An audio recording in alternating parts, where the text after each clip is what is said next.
fácil ser quem a gente é. Ao longo de nossas breves existências, vamos assumindo perfis que muitas vezes só atendem às expectativas dos outros, não às nossas. Leci, a pergunta é: da onde você tira tanta firmeza, tanta coragem de ser tantas, como eu falei lá atrás, mas ao mesmo tempo sempre ser uma só, a Leci?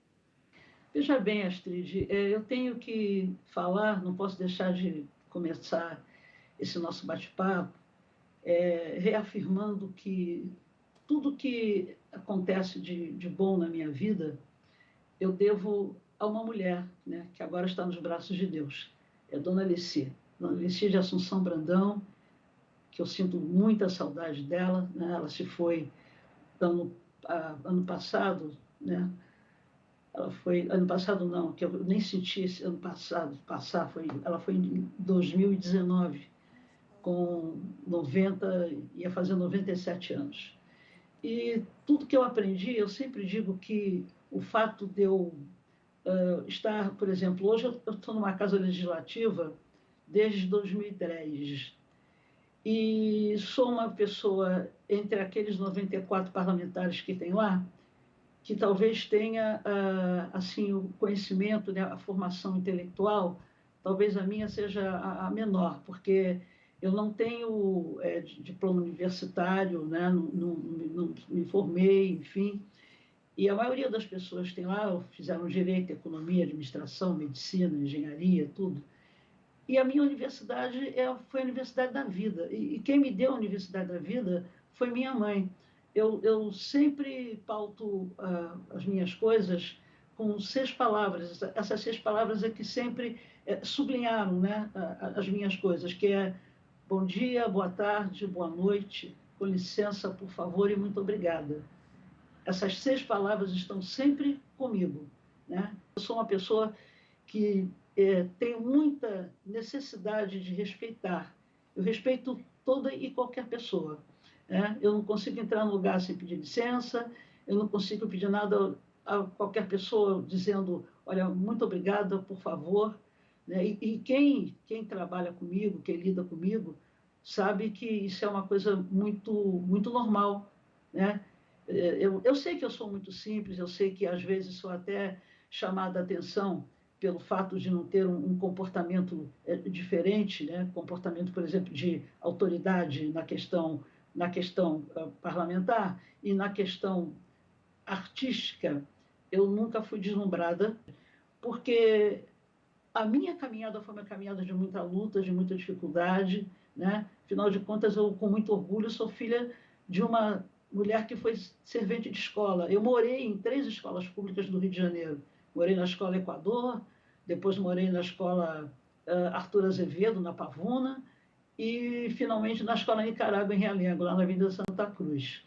Então, talvez, eu, quando estou no palco, às vezes até recebendo um prêmio, eu me lembro daquele momento em que eu era moradora da escola pública, da minha mãe servente de escola, por muitas vezes, durante muitos anos, eu ajudei minha mãe nesse serviço de varrição de sala de aula, né, de lavar banheiro, enfim.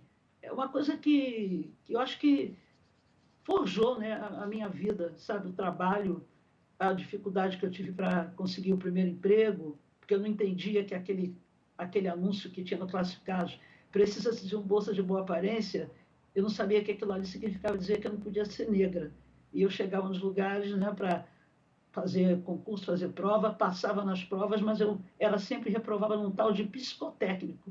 Aí eu fiquei pensando, gente, mas eu não sou maluca, eu fiz tudo direitinho, por que eu estou sendo reprovada? Mas naquela época era assim, eu era era e sou, né, uma mulher negra e precisa-se de moça de boa aparência significava dizer que não podia ser negra. Enfim, eu já sempre enfrentei essa questão racial desde cedo, entendeu? Talvez por isso é que, enquanto compositora, eu tenha tido assim emoção, inspiração de fazer tantas músicas de cunho social. Eu, inclusive, fui castigada pelas minhas letras. Né? Eu tive música censurada, eu tive gravadora que recusou o meu trabalho porque achou que as letras eram muito sérias, muito pesadas, enfim.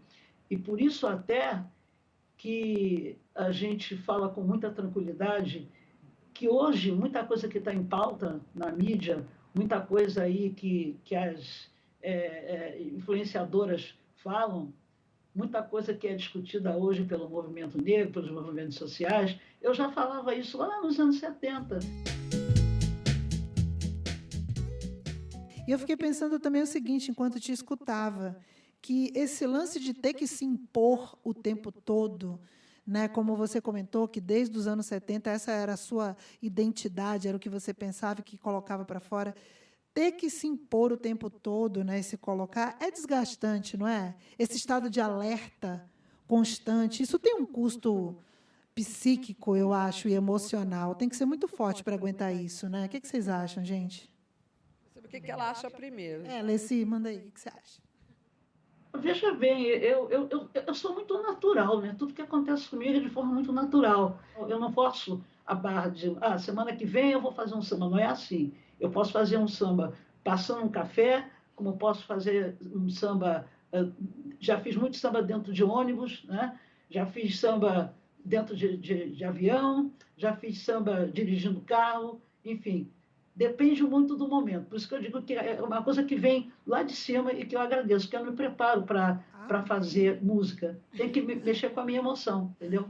E, Pete, e pegando o que a Pete falou, me veio muito aqui o seguinte, realmente, a gente está precisando de pessoas que sejam formadas pela Universidade da Vida, como a Leci, com mais empatia, com menos egoísmo, com menos truculência. A gente precisa desse tipo de gente legislando e comandando o país. Agora, a gente falando da militância, né, que você falou de impor, né, eu acho que foi esse compromisso, né, de militar.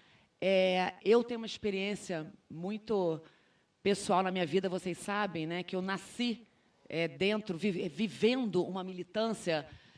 Não sei se a Alessi não deve saber, mas minha mãe foi vereadora de 3 mandatos na minha cidade de Macaé, no interior do Rio, foi a primeira mulher eleita lá. Então, eu nasci numa militância que era uma militância de rua, de bandeira, de bar de chuva. E não era só militância. Eu vivi muitas experiências políticas, mas não era só militância em época de eleição, não, tá?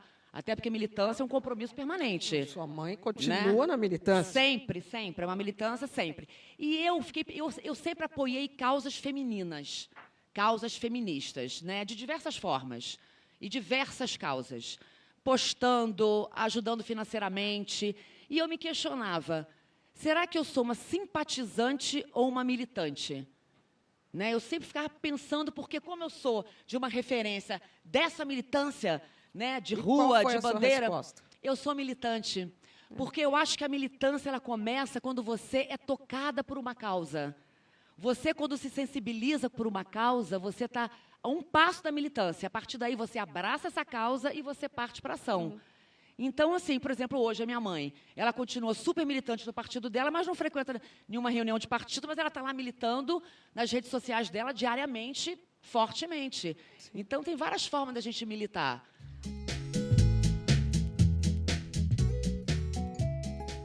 Eu vejo... Hoje em dia, a gente não tem um minuto de sossego, né? A gente até queria, né?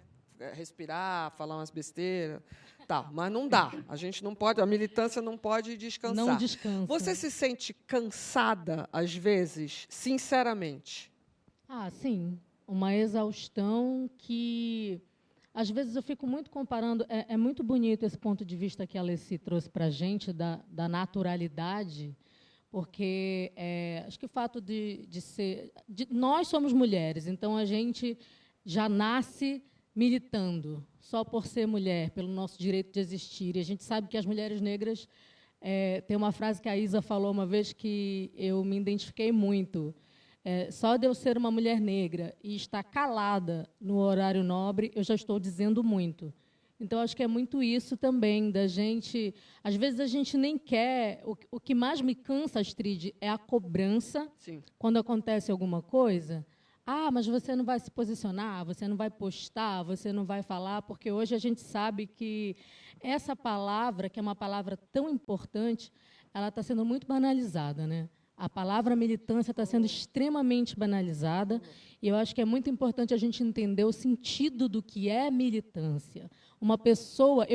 esse questionamento que a Mônica fez, eu também me fiz hoje pensando nessa pauta. Será que eu sou militante? Porque a militância, você está ali falando de uma causa que é coletiva. Você não está ali falando só sobre a sua vida, você está falando sobre a vida de outras pessoas. Independente da causa que você escolher, tem diversas causas. Então, eu me identifico com muito orgulho como militante, cansada, exausta, mas a gente vê os pequenos avanços, a gente tem a oportunidade de sentar aqui, nesse sofá, eu estou toda arrepiada, de ouvir a voz da sabedoria da Leci, e essa vivência, Leci, que você tem da Universidade da Vida, como a Pete falou, é uma parada que eu me identifico muito também, porque eu também não tenho muito estudo, não tive muita oportunidade de estudar. Quando era adolescente, eu não pude fazer uma faculdade, mas hoje eu estou aqui nesse sofá trazendo a minha vivência, falando das minhas questões, representando o meu estado e lembrando das mulheres também que vieram antes de mim, da minha família.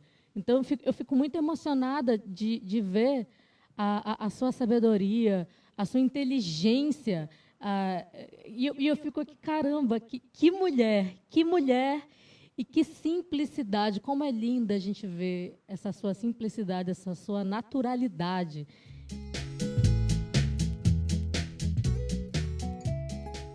Quando foi que você recebeu esse start, assim, de saber que você era uma artista, mas de partir para uma vida política, de realmente colocar a militância na sua vida do jeito que você coloca, que eu até gostaria que as pessoas tivessem mais conhecimento também do seu trabalho. Passo além da militância, além da militância, né, de você transformar isso como... A gente vê que é missionária, os seus mandatos são missionários, o seu trabalho é um trabalho de missão. Só para quem não sabe, Leci é a segunda deputada negra do Estado de São Paulo, apenas a segunda.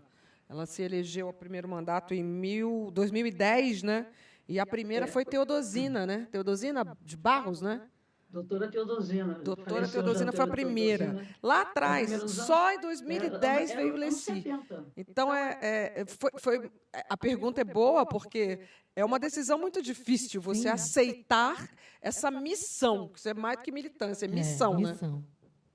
Veja bem, Astrid, a questão minha toda...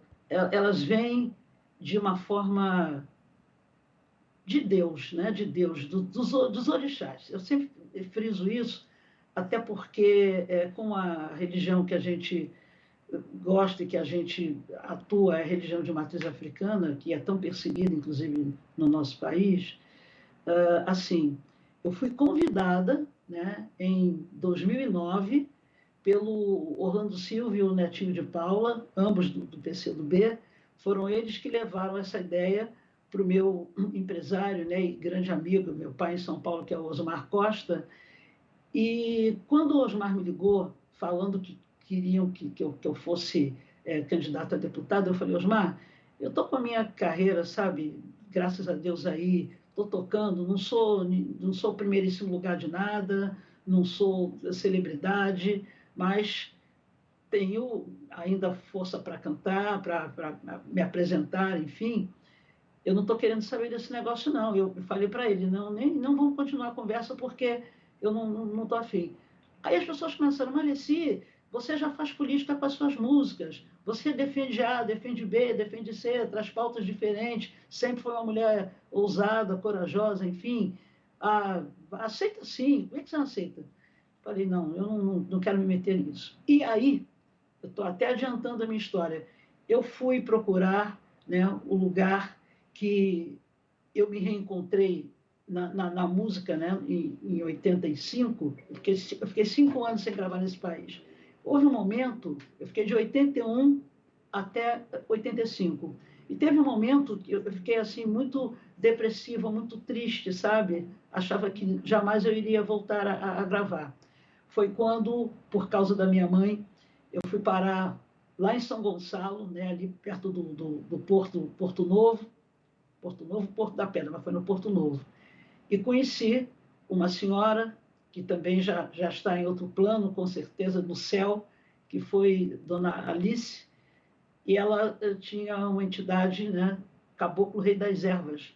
E o Caboclo Rei das Ervas falou para mim o seguinte: você tem que cuidar do seu anjo de guarda. Você vai voltar a gravar sim, mas você precisa cuidar do seu anjo de guarda. Mas antes de você gravar, você ainda vai sair do Brasil. E eu confesso, eu sempre peço a Gô, porque eu duvidei, né, do que o Caboclo falou para mim. Isso foi em janeiro de 84. Em novembro de 84, eu estava viajando para Angola. Mandaram um convite para mim para eu fazer um show pelo aniversário da Rádio Nacional de Angola. Em 85, eu estava assinando um contrato com a gravadora Copacabana, que é onde a minha carreira vai para a segunda parte. Por que eu estou contando isso? Na hora que houve esse convite para a política, eu imediatamente fui no mesmo lugar, no mesmo espaço, né, e perguntei para a filha de Mãe Alice, que a Mãe Alice já tinha falecido, o que era isso aí? Estavam me chamando para ser candidata a deputada, enfim. Ela passou um tempo e tal, ela disse: olha, minha filha, a resposta que eu estou recebendo é que você ainda tem mais uma missão para cumprir aqui na Terra. Aceite o desafio. É coisa que o seu orixá, os seus guias de luz estão mandando que você aceite o desafio. Eu aceitei o desafio, né? Eu fui filiado em 2009. Em 2010, eu fui eleita a segunda mulher negra a entrar na Assembleia Legislativa de São Paulo, depois de 40 anos, que a primeira, como você bem disse, foi a doutora Teodosina, e eu fui a segunda. E já está no terceiro mandato. E eu acho que foi um chamamento, né?